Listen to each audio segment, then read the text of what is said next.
Hello friends, welcome back to our channel mother and child world journey എന്ന് പറഞ്ഞ നമ്മുടെ സ്വന്തം ഫാമിലിയുടെ മറ്റൊരു പുതിയ എപ്പിസോഡിലേക്ക് എല്ലാവർക്കും വീണ്ടും ഹൃദയം നിറഞ്ഞ സ്വാഗതം.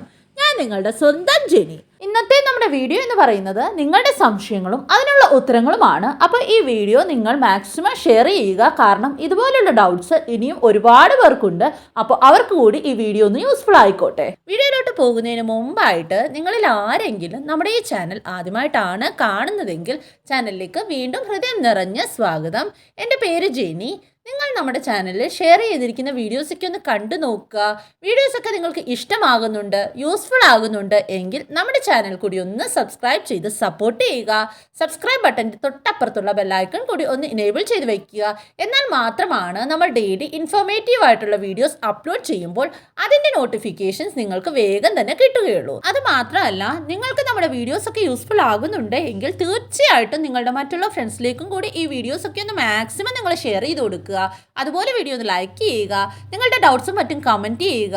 പേഴ്സണലായിട്ട് നിങ്ങൾക്ക് എന്തെങ്കിലും ചോദിക്കാനുണ്ടെങ്കിലോ എന്തെങ്കിലും മെസ്സേജ് അയക്കാനുണ്ടെങ്കിലോ തീർച്ചയായിട്ടും നമ്മുടെ വാട്സപ്പ് നമ്പറിലൂടെ നിങ്ങൾക്കത് മെസ്സേജ് അയച്ച് ചോദിക്കാവുന്നതാണ്. വാട്സപ്പ് നമ്പർ എങ്ങനെയാണ് ലഭിക്കുന്നതെന്നുള്ള എല്ലാ ഡീറ്റെയിൽസും ഞാൻ ഇവിടെ തന്നെ മെൻഷൻ ചെയ്തേക്കാം.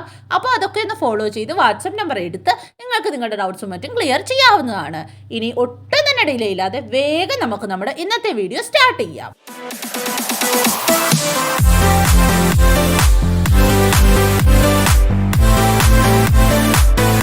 ഇന്നത്തെ നമ്മുടെ ആദ്യത്തെ ചോദ്യമാണ്. ഇന്ന് ട്രാൻസ്ഫർ കഴിഞ്ഞിട്ട് 11 ദിവസമായി പീരീഡ്സ് ആകുന്ന പോലെയുള്ള പെയിൻ ഉണ്ട്. അപ്പോൾ പീരീഡ്സ് ആകുന്ന പോലെയുള്ള പെയിൻ എംബ്രിയോ ട്രാൻസ്ഫർ കഴിഞ്ഞതിന് ശേഷം വളരെ വളരെ നോർമലാണ്. എംബ്രിയോ ട്രാൻസ്ഫർ കഴിഞ്ഞതിന് ശേഷം പീരീഡ്സ് ആകുന്ന പോലെയുള്ള പെയിൻ ഉണ്ടാവുന്നതിൻ്റെ കാരണം എന്താണെന്ന് പറഞ്ഞാൽ നമ്മൾ കഴിക്കുന്ന ഹോർമോണൽ മെഡിസിൻസ്, നമ്മൾ എടുക്കുന്ന ഹോർമോണൽ ഇഞ്ചെക്ഷൻസ് കൊണ്ടാണ്. അപ്പോൾ പീരീഡ്സ് ആകുന്ന പോലെയുള്ള പെയിൻ വന്നതിന് ശേഷം ചിലവർക്ക് നെഗറ്റീവും ആകാറുണ്ട്, ചിലവർക്ക് പോസിറ്റീവും ആകാറുണ്ട്. അപ്പോൾ അതോർത്ത് ടെൻഷൻ ആകേണ്ട കാര്യമില്ല. അടുത്ത ചോദ്യമാണ്. എനിക്ക് 7/2/2024 എംബ്രിയോ ട്രാൻസ്ഫർ ചെയ്തു. 15 ദിവസം കഴിഞ്ഞ് ബീറ്റ HCG 3.18 ആണ്. അപ്പോൾ നെഗറ്റീവാണോ? നെഗറ്റീവാണ്. വിഷമിക്കേണ്ട കാര്യം ഇല്ല എന്ന് പറയുന്നില്ല. എന്തായാലും വിഷമം കാണും, അറിയാം. പക്ഷേ എന്തായാലും ആ വിഷമത്തിനെ തരണം ചെയ്ത് ട്രീറ്റ്മെൻറ്റ് കണ്ടിന്യൂ ചെയ്യുക. ഫ്രീസ് ചെയ്ത എംബ്രിയോസ് ഇരിപ്പുണ്ടെങ്കിൽ തീർച്ചയായിട്ടും മനസ്സൊക്കെ ഒന്ന് റിലാക്സ് ആക്കിയതിന് ശേഷം വീണ്ടും ട്രീറ്റ്മെൻറ്റ് കണ്ടിന്യൂ ചെയ്യുക. എൻഡോമെട്രിയൽ തിക്നെസ് കറക്റ്റ് ആക്കിയതിന് ശേഷം വീണ്ടും ട്രാൻസ്ഫർ ചെയ്യുക. തീർച്ചയായിട്ടും പോസിറ്റീവ് ആകുക തന്നെ ചെയ്യും. അടുത്ത ചോദ്യമാണ്. ഹായ് മാം, എൻ്റെ ഫസ്റ്റ് FET ഫെയിലായി. സെക്കൻഡ് ചെയ്യാൻ എൻഡോമെട്രിയം കറക്റ്റ് ആകുന്നില്ല. സോ നോർമൽ സൈക്കിൾ നോക്കുന്നു, IUIക്കുള്ള മെഡിസിൻസ് തന്നിട്ട്. അപ്പോൾ എഗ് ഫോം ചെയ്യും. അപ്പോൾ എങ്ങനെയായിരിക്കും ട്രാൻസ്ഫർ? സക്സസിനെ അഫക്റ്റ് ചെയ്യുമോ? തീർച്ചയായിട്ടും സക്സസിനെ അഫക്റ്റ് ചെയ്യും. എങ്ങനെയൊക്കെ ചെയ്താലും എൻഡോമെട്രിയൽ തിക്നെസ് കറക്റ്റ് ആകാതെ നമ്മൾ ട്രാൻസ്ഫർ ചെയ്ത് കഴിഞ്ഞാൽ അത് തീർച്ചയായിട്ടും നമ്മുടെ സക്സസിനെ നെഗറ്റീവായിട്ട് തന്നെ ബാധിക്കും. നമ്മുടെ ഇംപ്ലാന്റേഷൻ നടക്കാൻ പ്രോബ്ലം ഉണ്ടാകും. അതുകൊണ്ട് തന്നെ എന്താണ് ചെയ്യേണ്ടതെന്ന് വെച്ചാൽ എൻഡോമെട്രിയൽ തിക്നെസ് എങ്ങനെയെങ്കിലും കറക്റ്റ് ആക്കിയതിന് ശേഷം മാത്രം ട്രാൻസ്ഫർ ചെയ്യാൻ ശ്രമിക്കുക. എൻഡോമെട്രിയൽ തിക്നെസ് കറക്റ്റ് ആക്കാനായിട്ടുള്ള ഡയറ്റ് ഉണ്ട്, അതുപോലെ തന്നെ മെഡിക്കേഷൻസ് അവൈലബിൾ ആണ്, അതുപോലെ തന്നെ എക്സസൈസസ് അവൈലബിൾ ആണ്. ഇതിൻ്റെയൊക്കെ വീഡിയോ നമ്മുടെ ചാനലിൽ ഓൾറെഡി അപ്ലോഡ് ചെയ്തിട്ടുണ്ട്. ഒരുപാട് പേർക്ക് റിസൾട്ട് കിട്ടിയിട്ടുമുണ്ട്. അപ്പോൾ ആ വീഡിയോസൊക്കെ ഒന്ന് ചെക്ക് ചെയ്ത് തീർച്ചയായിട്ടും ആ വീഡിയോസിൽ പറഞ്ഞതുപോലെ ഫോളോ ചെയ്യുക. എൻഡോമെട്രിയൽ തിക്നെസ് കറക്റ്റ് ആകും, അതിനുശേഷം മാത്രം ട്രാൻസ്ഫർ ചെയ്യുക. അടുത്ത ചോദ്യമാണ്.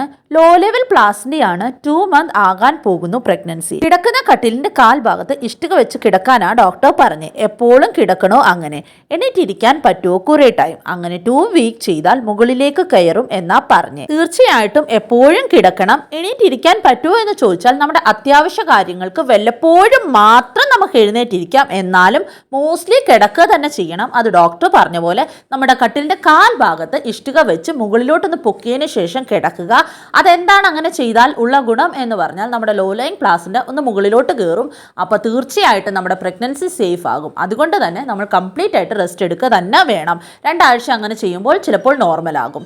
പിന്നെ ഇതിൻ്റെ ഡീറ്റെയിൽഡ് ആയിട്ടുള്ള വീഡിയോ നമ്മുടെ ചാനലിൽ ഓൾറെഡി അപ്ലോഡ് ചെയ്തിട്ടുണ്ട്. ആ വീഡിയോ ഒന്ന് ചെക്ക് ചെയ്ത് നോക്കുക. അടുത്ത ചോദ്യമാണ്. മാഡം, എനിക്ക് 6 വീക്ക് കഴിഞ്ഞു, ഹേർട്ട് ബീറ്റ് വന്നിട്ടില്ല, പ്രോബ്ലം ഉണ്ടോ?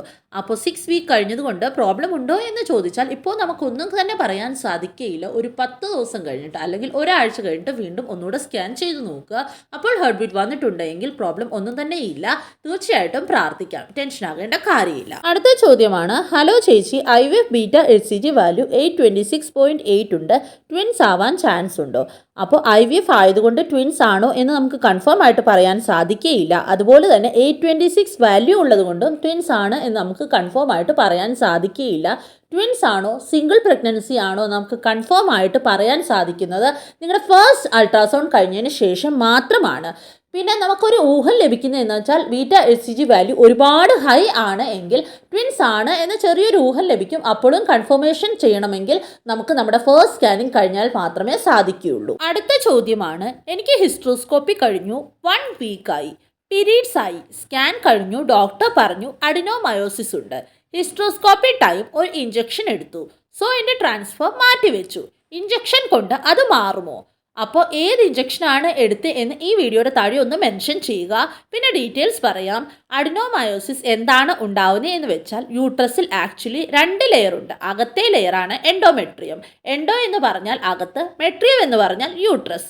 യൂട്രസിൻ്റെ വെളിയിലത്തെ ലെയർ മയോമെട്രിയം അല്ലെങ്കിൽ മസിൽ ലെയർ, അതിൻ്റെ അകത്ത് എൻഡോമെട്രിയത്തിൻ്റെ ചെറിയൊരു ലെയർ കൂടി വരുമ്പോൾ പീരീഡ്സിൽ ഈ മസിൽ ലെയറിൻ്റെ അകത്തും ബ്ലീഡിങ് സംഭവിക്കും. അപ്പോൾ ഈ ബ്ലഡ് മസിൽ ലെയർ കളക്ട് ചെയ്യും, വെളിയിലോട്ട് വരത്തില്ല. ഈ കാരണം കൊണ്ട് മസിൽ ലെയറിൽ സ്വെല്ലിംഗ് ഉണ്ടാകും. അപ്പോൾ യൂട്രസിൻ്റെ സൈസ് കൂടും. കുറേ വർഷങ്ങൾക്ക് മുമ്പ് അഡിനോമയോസിസ് ഉണ്ടായി കഴിഞ്ഞു കഴിഞ്ഞാൽ യൂട്രസ് റിമൂവൽ മാത്രമായിരുന്നു ഒരു ഓപ്ഷൻ. പക്ഷേ ഇപ്പോൾ അങ്ങനെയല്ല. ഡൈനോജസ്റ്റ് എന്ന് പറഞ്ഞ ഒരു പ്രൊജസ്ട്രോൺ അൺലോക്ക് ഡെയിലി 2 mg അല്ലെങ്കിൽ ഡോസ് കൂട്ടി ഒരു 3 to 6 months എടുക്കുമ്പോൾ നമ്മുടെ അഡിനോമയോസിസിൻ്റെ പ്രോബ്ലം മാറിക്കിട്ടും. തീർച്ചയായിട്ടും നമ്മുടെ IVF സക്സസ് ആകും. അപ്പോൾ ഇപ്പോൾ നമുക്ക് ട്രാൻസ്ഫർ മാറ്റി വെച്ചത് ഓർത്ത് ടെൻഷൻ ആകേണ്ട കാര്യമില്ല. ഡോക്ടർ പറയുന്നത് പോലെ തന്നെ ട്രീറ്റ്മെന്റ് ചെയ്യുക. തീർച്ചയായിട്ടും IVF സക്സസ് ആകും. അടുത്ത ചോദ്യമാണ്, പീരീഡ്സ് മിസ് ആകുന്നതിന് മുമ്പ് കാർഡ് നോക്കിയാൽ പോസിറ്റീവ് കാണിക്കാറുണ്ടോ? അപ്പോൾ കാണിക്കാറില്ല, മോസ്റ്റ്ലി കാണിക്കാറില്ല. പിന്നെ ചിലവർക്ക് കാണിച്ചെന്നും വരും, എന്നാലും മോസ്റ്റ്ലി കാണിക്കാറില്ല. അതുകൊണ്ട് തന്നെ പീരീഡ്സ് മിസ് ആകുന്നതിന് മുമ്പ് യൂറിൻ പ്രഗ്നൻസി ടെസ്റ്റ് കിറ്റിൽ നോക്കാതിരിക്കുന്നത് തന്നെയാണ് നല്ലത്. പീരീഡ്സ് മിസ് ആയതിനു ശേഷം നോക്കാവുന്നതാണ്. അപ്പോൾ പോസിറ്റീവ് ആണെങ്കിൽ പോസിറ്റീവ് കാണിക്കും. അടുത്ത ചോദ്യമാണ്, എൻ്റെ ET കഴിഞ്ഞിട്ട് 12 days ആയി, വയർ വല്ലാതെ ചാടിയതുപോലെ, അങ്ങനെ ഉണ്ടാകാറുണ്ടോ? അപ്പോൾ ചിലവർക്ക് അങ്ങനെ ഉണ്ടാകാറുണ്ട്. അത് വളരെ നോർമലാണ്. അത് ഓർത്ത് ടെൻഷൻ ആകേണ്ട കാര്യമില്ല. അതിൻ്റെ കാരണം എന്ന് പറയുന്നത് നമ്മൾ എടുക്കുന്ന മെഡിസിൻസ് തന്നെയാണ്. അടുത്ത ചോദ്യമാണ്, 12 ഫോളിക്കുലാർ സ്കാനിൽ 8.1, ഇത് കുഴപ്പമുണ്ടോ? ഒരു കുഴപ്പമില്ല, നോർമലാണ്. അടുത്ത ചോദ്യമാണ്, IVF ജനുവരി 30 ചെയ്തു, 14 ദിവസം കഴിഞ്ഞപ്പോൾ ടെസ്റ്റ് ചെയ്തപ്പോൾ HCG ലെവൽ 39.4 ആയിരുന്നു. വീണ്ടും 5 ദിവസം കഴിഞ്ഞപ്പോൾ ചെക്ക് ചെയ്തപ്പോൾ 4.2 ആയി. ഇനിയും വല്ലതും പ്രതീക്ഷിക്കാമോ? സോറി, IVF നെഗറ്റീവ് ആയി കഴിഞ്ഞു. ഇങ്ങനെ പറയുമ്പോൾ വിഷമമുണ്ട്. തീർച്ചയായിട്ടും അനുഭവിക്കുന്നവർക്കും വിഷമം ഉണ്ടാകും എന്ന് അറിയാം. പക്ഷേ ആ വിഷമത്തിനെ നമ്മളൊരു സന്തോഷമായി മാറ്റിയിരിക്കുക തന്നെ വേണം. അപ്പോൾ അതിനായിട്ട് നമ്മൾ എന്താണ് ചെയ്യേണ്ടതെന്ന് വെച്ചാൽ, നമുക്കിപ്പോൾ ഉണ്ടായ ആ ഒരു ട്രോമേനെ നമ്മളൊന്ന് മറന്നതിന് ശേഷം വീണ്ടും നമ്മൾ ട്രീറ്റ്മെൻറ്റ് കണ്ടിന്യൂ ചെയ്യുക. തീർച്ചയായിട്ടും വീണ്ടും പോസിറ്റീവ് ആകും. അടുത്ത ചോദ്യമാണ്, ഹായ് ചേച്ചി, എൻ്റെ ഡേറ്റ് ഫെബ്രുവരി 18 ആണ്. ഫെബ്രുവരി 19 മുതൽ ബ്രൗൺ ലൈറ്റ് ഡിസ്ചാർജ് കാണുന്നു. ഇതിപ്പോൾ 3 days ആയി, എന്താ ചെയ്യുക? അപ്പോൾ കണ്ടിന്യൂസ് ആയിട്ട് ബ്രൗൺ ഡിസ്ചാർജ് ഇപ്പോഴും വരുന്നുണ്ട് എങ്കിൽ അതിൻ്റെ കാരണം എന്താണെന്ന് കണ്ടുപിടിക്കുക. ബ്രൗൺ ഡിസ്ചാർജ് വരുന്നതിന് ഒരുപാട് റീസൺസ് ഉണ്ട്. അത് ഓൾറെഡി വീഡിയോ ചെയ്തിട്ടുണ്ട്. അപ്പോൾ ആ വീഡിയോ ഒന്ന് ചെക്ക് ചെയ്ത് നോക്കുക. തീർച്ചയായിട്ടും ഡോക്ടറെ കാണിക്കുക. അടുത്ത ചോദ്യമാണ്, ഹായ് ചേച്ചി, എൻ്റെ ലാസ്റ്റ് പീരീഡ്സ് ജനുവരി 19, ഇന്നലെ ഡേറ്റ് മിസ്സായി, നോക്കി പോസിറ്റീവാണ്. ഞങ്ങൾ ഡോക്ടറിനെ കാണിച്ചു. ഡോക്ടർ β-HCG നോക്കി 0.05 ആണ് വാല്യൂ. ബട്ട് ഡോക്ടർ ഒന്നും പറഞ്ഞില്ല. HCG ഇഞ്ചക്ഷൻ എടുത്തു, progesterone tablet and folic acid തന്നു. നെക്സ്റ്റ് വീക്ക് വരാൻ പറഞ്ഞു. ശരിക്കും ഞാൻ പ്രഗ്നൻ്റ് ആണോ ചേച്ചി? അപ്പോൾ ഈ β-HCG വാല്യൂ വെച്ച് നെഗറ്റീവ് ആണ്. പക്ഷേ എന്നാലും നമുക്കൊന്നും തന്നെ പറയാൻ സാധിക്കുകയില്ല. അപ്പോൾ നമ്മൾ എന്താണ് ചെയ്യേണ്ടത് എന്ന് വെച്ച് കഴിഞ്ഞാൽ, ഡോക്ടർ പറഞ്ഞ ഫോളിക് ആസിഡിൻ്റെയും പ്രൊജസ്ട്രോണിൻ്റെയും ഒക്കെ ടാബ്ലറ്റ് എടുത്തതിന് ശേഷം വീണ്ടും ഡോക്ടർ പറഞ്ഞ പോലെ തന്നെ ഒന്നുകൂടെ β-HCG വാല്യൂ ടെസ്റ്റ് ചെയ്ത് നോക്കുക. അപ്പോൾ അതിനകത്ത് വാല്യൂ ഇൻക്രീസ് ആയിട്ടുണ്ട് എങ്കിൽ പ്രഗ്നൻ്റ് ആണ്. അപ്പോൾ ഓൾറെഡി നമ്മൾ നോക്കിയപ്പോൾ പ്രഗ്നൻ്റ് ആയതുകൊണ്ട് തന്നെ, നമ്മൾ യൂറിൻ പ്രഗ്നൻസി ടെസ്റ്റ് കിറ്റിൽ നോക്കിയപ്പോൾ പ്രഗ്നൻ്റ് ആയതുകൊണ്ട് തന്നെ നമുക്കൊരു ഡൗട്ടുണ്ട് പ്രഗ്നൻ്റ് ആണ് എന്ന്. അപ്പോൾ ഇതെല്ലാം ചെയ്തതിന് ശേഷം വീണ്ടും ഒന്നുകൂടെ ടെസ്റ്റ് ചെയ്ത് നോക്കുക. പ്രഗ്നൻ്റ് ആകട്ടെ എന്ന് ഞാനും പ്രാർത്ഥിക്കാം. അടുത്ത ചോദ്യമാണ്, HCG വാല്യൂ 9 ആയാൽ പോസിറ്റീവ് ആണോ? അപ്പോൾ HCG വാല്യൂ 9 ആയതുകൊണ്ട് തന്നെ അത് പ്രഗ്നൻസി പോസിറ്റീവ് ആണെന്ന് നമുക്ക് കൺഫേം ആയിട്ട് പറയാൻ സാധിക്കുകയില്ല. നെഗറ്റീവ് ആണ് എന്ന് നമുക്ക് കൺഫേം ആയിട്ട് പറയാൻ സാധിക്കുകയില്ല. അപ്പോൾ ഹെൽത്തി പ്രഗ്നൻസി ആണോ എന്ന് മനസ്സിലാക്കാനായിട്ട് ഒരു 48 മണിക്കൂറിന് ശേഷം വീണ്ടും HCG വാല്യൂ ചെക്ക് ചെയ്ത് നോക്കുക. അപ്പോൾ HCG വാല്യൂ ഡബിൾ ആകുന്നുണ്ട് എങ്കിൽ നമുക്ക് ഒന്നുകൂടെ ഒരു പ്രഗ്നൻസി പോസിറ്റീവ് ആണെന്ന് പറയാൻ സാധിക്കും. പിന്നെ ഒന്നുകൂടെ നമ്മൾ ടെസ്റ്റ് ചെയ്ത് നോക്കുക. അങ്ങനെ വീണ്ടും ടെസ്റ്റ് ചെയ്ത് വീണ്ടും HCG വാല്യൂ ഡബിൾ ആകുന്നുണ്ട് എങ്കിൽ നമ്മുടെ ഒരു ഹെൽത്തി പ്രഗ്നൻസി ആണ്. അടുത്ത ചോദ്യമാണ്, മാം എനിക്ക് 2 സാക്ക് ഉണ്ട് പറഞ്ഞു, ഒരെണ്ണം ഓക്കെ ആണ്, ബട്ട് ഒരാൾക്ക് ഹേർട്ട് ബീറ്റ് ഇല്ല. ഡോക്ടർ പറഞ്ഞത് ചിലപ്പോൾ അത് തന്നെ പോകും എന്നാണ്. അപ്പോൾ ഒരാൾക്ക് ഹേർട്ട് ബീറ്റ് ഇല്ലാത്തതുകൊണ്ട് തന്നെ അതൊരു മിസ്ഡ് അബോർഷൻ ആകാനാണ് സാധ്യത. അപ്പോൾ അത് തനിയെ പൊക്കോളും, അതോർത്ത് ടെൻഷൻ ആകേണ്ട കാര്യമില്ല. ഒരാൾ സേഫ് ആണല്ലോ, അപ്പോൾ അതോർത്ത് നമുക്ക് ആശ്വസിക്കാം. അടുത്ത ചോദ്യമാണ്, മാം എനിക്ക് 5th വീക്കിൽ ബീറ്റ HCG 5230 ആണ്. വേറെ ആളുകൾക്ക് ഈ വാല്യൂ എന്നേക്കാൾ ലോ ആണല്ലോ. എൻ്റെ വാല്യൂ എന്തെങ്കിലും പ്രോബ്ലം ഉണ്ടോ? അപ്പോൾ ഒരു പ്രോബ്ലവും ഇല്ല. ബീറ്റ HCGയുടെ വാല്യൂ കൂടുന്നതിന് കുറച്ച് കാരണങ്ങളുണ്ട്. അപ്പോൾ അത് പ്രശ്നമുള്ള കാരണങ്ങളൊന്നുമല്ല. അപ്പോൾ അതോർത്ത് ടെൻഷൻ ആകേണ്ട കാര്യമില്ല. ട്വിൻസ്, ട്രിപ്ലറ്റ്സ് അങ്ങനെയൊക്കെ ഉള്ള കണ്ടീഷൻസിൽ ബീറ്റ HCGയുടെ വാല്യൂ കൂടും. സിംഗിൾ പ്രഗ്നൻസി ആണെങ്കിലും കൂടും, കുഴപ്പമൊന്നുമില്ല. അതോർത്ത് ടെൻഷൻ ആകേണ്ട കാര്യമേ ഇല്ല. പിന്നെ ഡോക്ടറെ കാണിച്ച് ഒരു സ്കാൻ ചെയ്ത് നോക്കണം, ഹേർട്ട് ബീറ്റ് ഒക്കെ വന്നോ എന്നും ചെക്ക് ചെയ്ത് നോക്കേണ്ടതുണ്ട്. അടുത്ത ചോദ്യമാണ്, AMH 1.22 നോർമൽ ആണോ? അപ്പോൾ AMH എത്രയാണ് നോർമൽ എന്ന് ഡിസൈഡ് ചെയ്യുന്നത് നമ്മുടെ ഏജ് വെച്ചിട്ടാണ്. AMH എത്ര ഏത് ഏജിൽ ആണ് ആവശ്യം എന്നും ഏതാണ് നോർമൽ എന്നും എന്താണ് അബ്നോർമൽ എന്നും എങ്ങനെയാണ് നമ്മൾ AMH ഇൻക്രീസ് ചെയ്യേണ്ടതെന്നും AMH ലോ ആയാൽ നമ്മൾ എന്താണ് ചെയ്യേണ്ടതെന്നും ഒക്കെ ഡീറ്റെയിൽഡ് ആയിട്ട് തന്നെ നമ്മുടെ ചാനലിൽ വീഡിയോ അപ്ലോഡ് ചെയ്തിട്ടുണ്ട്. അപ്പോൾ ആ വീഡിയോ ഒന്ന് ചെക്ക് ചെയ്ത് നോക്കുക. അപ്പോൾ ഇന്നത്തെ ഈ വീഡിയോയിൽ ഇത്രയും ക്വസ്റ്റ്യൻസ് ആണ്, ഇത്രയും ഡൗട്ട്സ് ആണ് ഉൾപ്പെടുത്തിയിരിക്കുന്നത്. ഇനിയും നിങ്ങൾക്കുള്ള ഡൗട്ട്സ് എല്ലാം നിങ്ങൾക്ക് താഴെ കമന്റ് ചെയ്യാവുന്നതാണ്. അപ്പോൾ ഇന്നത്തെ വീഡിയോ ഇത്രയേ ഉള്ളൂ. ഈ ഒരു വീഡിയോ റിലേറ്റഡോ വേറെ ഏതെങ്കിലും ഒരു ടോപ്പിക് റിലേറ്റഡോ ഇനിയും നിങ്ങളിൽ ആർക്കെങ്കിലും എന്തെങ്കിലും ഡൗട്ടോ മറ്റു കൺഫ്യൂഷൻസോ ഉണ്ടെങ്കിൽ തീർച്ചയായിട്ടും നിങ്ങൾ കമൻറ്റ് ചെയ്ത് ചോദിക്കാവുന്നതാണ്.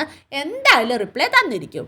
അപ്പോൾ പേഴ്സണലി നിങ്ങളിൽ ആർക്കെങ്കിലും എന്തെങ്കിലും ഡൗട്ടും മറ്റും ഷെയർ ചെയ്യാനുണ്ടെങ്കിൽ നിങ്ങൾക്ക് നമ്മുടെ വാട്സപ്പ് നമ്പറിലൂടെ അത് ഷെയർ ചെയ്യാവുന്നതാണ്.